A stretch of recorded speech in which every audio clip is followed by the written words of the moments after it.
In the Functional tab, you can frame your differential gene expression results in a biologically meaningful way.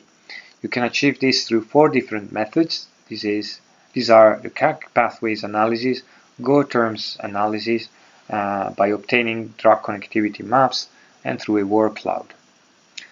You start your analysis by selecting a contrast from a scroll-down menu on the left. You can then move on to the actual visualization tabs, starting with the KEGG Pathways tab. This tab starts with an enrichment table that shows you all the KEGG pathways and the relative statistics. If you click on a specific KEGG pathway, you can then visualize it on top as a KEGG pathway map with all the genes color-coded according to their expression levels. On the right-hand side, you can see an activation matrix which shows the activation levels of pathways across all the available contrast profiles. The next tab shows you the results of the Go-terms analysis.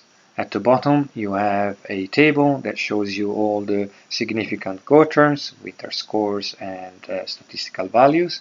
And on top of it, there is a graphical representation of the significant Go-terms. This is an interactive plot that you can play around with.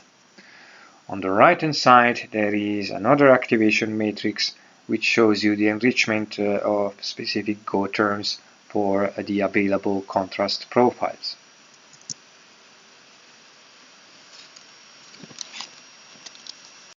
The next tab is the Drugzmapp tab here.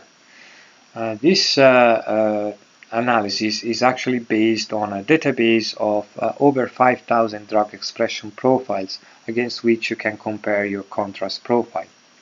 The table at the bottom here shows you the drug profiles that are significantly correlated with your contrast profile. On top of it, you then have several plots that show you the 10 most positively and the 10 most negatively correlated drug expression profiles. The plot on the right hand side, called mechanism of action, shows you the drug classes or the genes that are most correlated with your contrast profile. You can customize it by using the settings icon here. Then on the right hand side, there is yet another activation matrix that shows you the enrichment levels of drug classes across all the available contrasts. The last tab is the Workload tab. Let's start by looking at the actual workload. This is produced by comparing the contrast profiles against the enrichment gene sets that I mentioned when talking about the enrichment tab.